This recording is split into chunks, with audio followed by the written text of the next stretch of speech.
नमस्कार, मैं हूं आपके साथ पूर्णिमा मिश्रा। हमारे खास प्रोग्राम क्या कहते हैं नरेंद्र मोदी में आज आपको सुनवाएंगे पीएम मोदी का वो ऐतिहासिक भाषण जो उन्होंने 1 नवंबर 2020 को बिहार के मोतिहारी में दिया।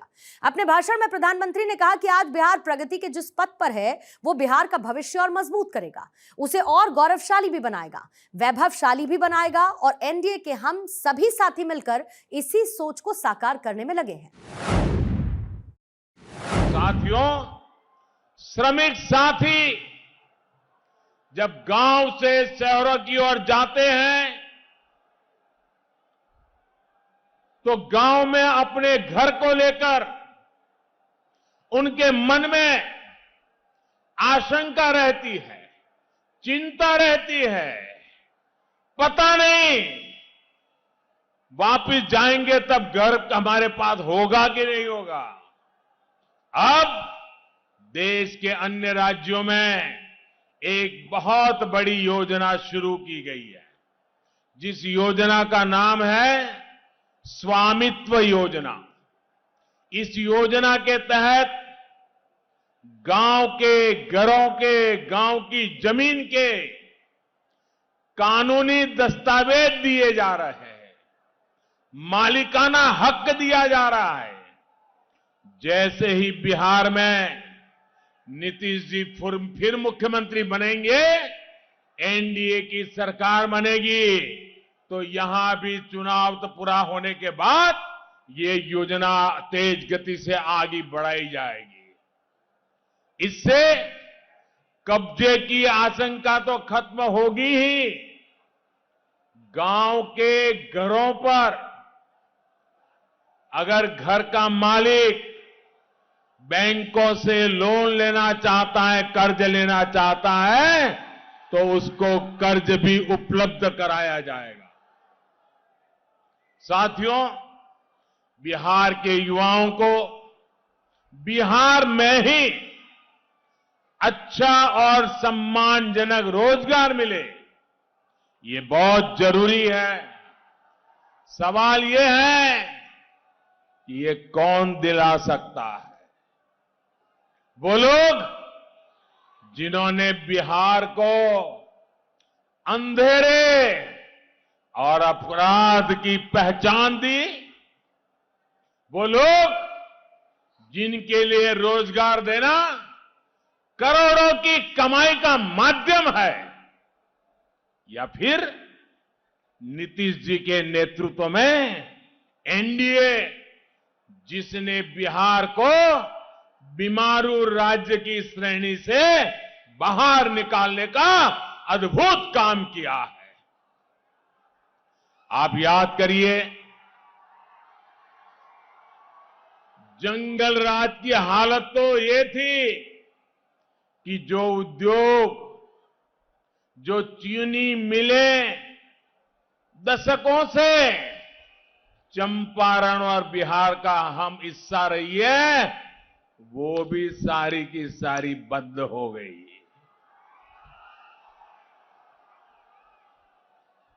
अब तो इस चुनाव में जंगल राज वालों के साथ नक्सलवाद के समर्थक, देश के टुकड़े टुकड़े करने की चाहत रखने वालों के समर्थक, वे भी बढ़ चढ़ करके बारात में जुड़ गए हैं। अब अगर इनको जरा भी मौका मिल गया तो बिहार वापस उस हिंसा, अराजकता, अपहरण के उस खतरनाक दौर में फिर से पहुंच जाएगा।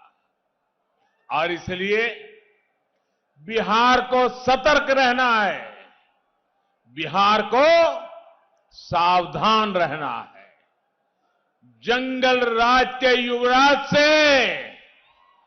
अलर्ट रहना है। साथियों, जंगल राज वालों ने अगर कभी आपकी चिंता की होती तो बिहार विकास की दौड़ में इतना पिछड़ता नहीं। सच्चाई ये है कि इन्हें न पहले आपकी चिंता थी और न ही आज भी है। इनकी चिंता जरा कुछ और है।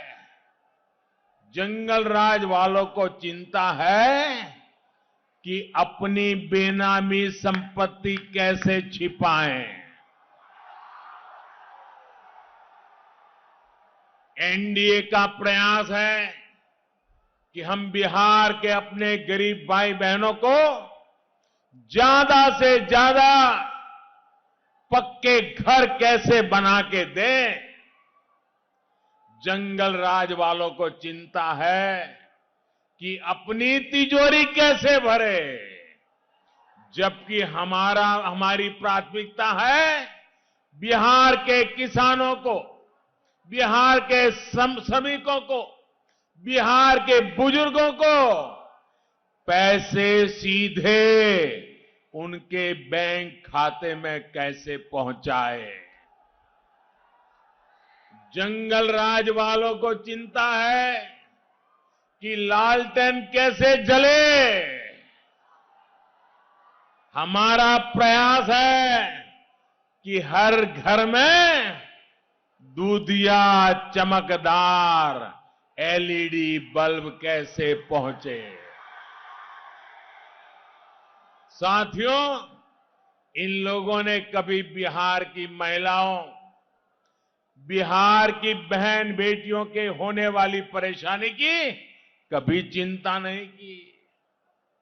वो खुले में शौच जाने में और उसके लिए मजबूर थी।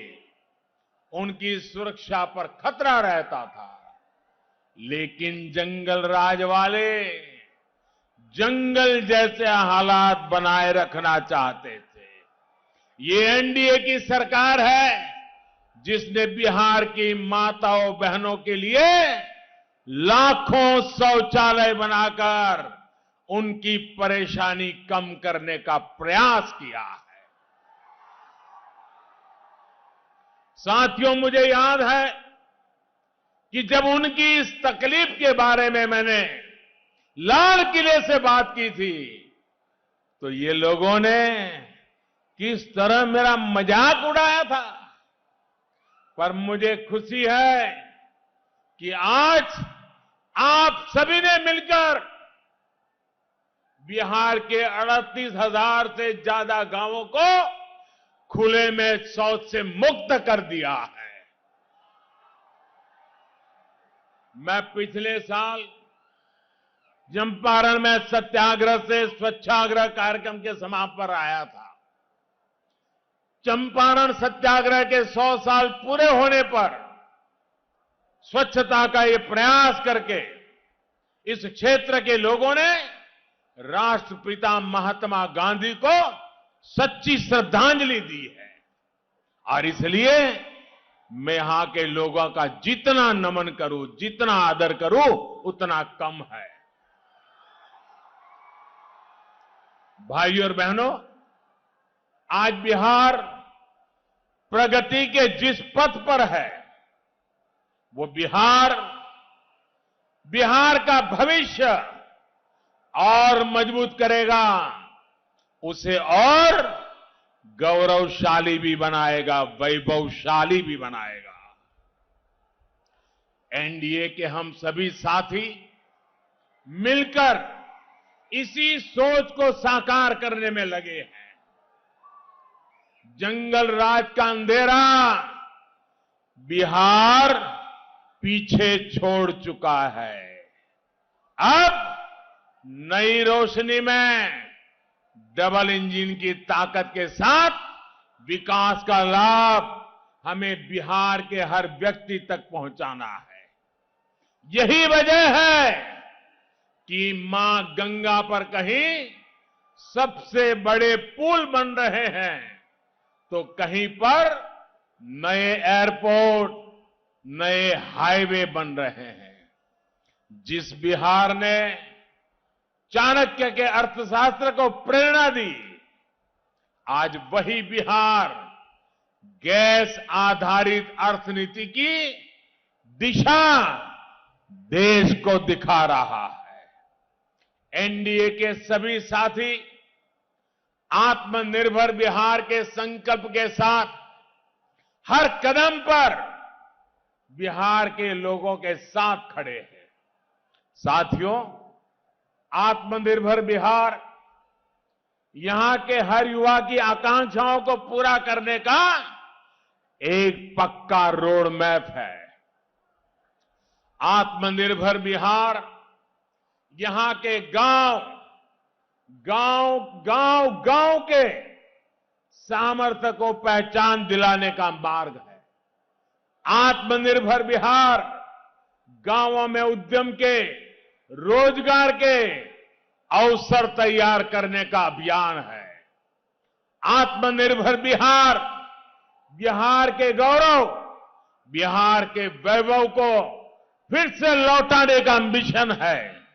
भाइयों और बहनों, आत्मनिर्भर बिहार अभियान से यहां को मोती बटन से जुड़े उद्योगों को और प्रोत्साहन मिलना तय है। देश के हर जिले में जो इस प्रकार के उत्पाद है, उनके लिए उद्योगों के क्लस्टर की योजना पर काम चल रहा है।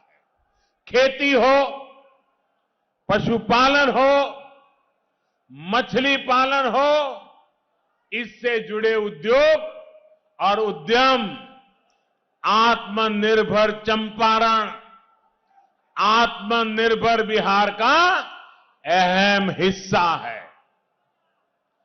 पूर्वी चंपारण में ही कृषि अनुसंधान केंद्र बन चुका है। यहां डेयरी प्लांट भी लग चुका है, जिससे पशुपालकों को लाभ होता है। ड्रिप और स्प्रिंकलर इरिगेशन के लिए, टपक सिंचाई, फवारे की सिंचाई के लिए भी बहुत बड़ी मदद दी जाती है। साथियों, मोतिहारी सहित बिहार का एक बड़ा हिस्सा मीठे पानी की मछलियों का एक बड़ा केंद्र बन सकता है। हाल में देश में मछली पालन को बढ़ावा देने के लिए एक बहुत बड़ी योजना बिहार की धरती से ही लॉन्च की गई है। मत्स्य संपदा योजना के तहत हजारों करोड़ रुपयों का निवेश मछली व्यवसाय से जुड़े इंफ्रास्ट्रक्चर को बढ़ाने के लिए किया जा रहा है। इसके तहत सैकड़ों करोड़ रुपए के प्रोजेक्ट बिहार में शुरू किए गए हैं। भाइयों और बहनों, बिहार के क्षेत्र में गन्ना भी देश की आत्मनिर्भरता का और बिहार के युवाओं के रोजगार का एक बड़ा माध्यम बन सकता है। आज पेट्रोल और हवाई ईंधन में गन्ने से बने इथेनॉल की ब्लेंडिंग को बढ़ावा दिया जा रहा है। पहली बार इसके लिए व्यापक नीति भी बनाई गई है और बड़े पैमाने पर सरकारी कंपनियां इथेनॉल की खरीद कर रही है। यहां भी सगौली चीनी मिल में इथेनॉल बनाने का काम चल रहा है। आने वाले समय में इस प्रकार की दूसरी मिलों के लिए भी अब नए अवसर बन रहे हैं। साथियों, आत्मनिर्भर बिहार के निर्माण में बहुत बड़ी भूमिका हमारी बेटियों की है, हमारी माताओं की है, हमारी बहनों की है। इसलिए जीविका दीदियों की भूमिका का निरंतर विस्तार किया जा रहा है। आने वाले समय में बिहार की लाखों बहनों को इससे जोड़ने का लक्ष्य है।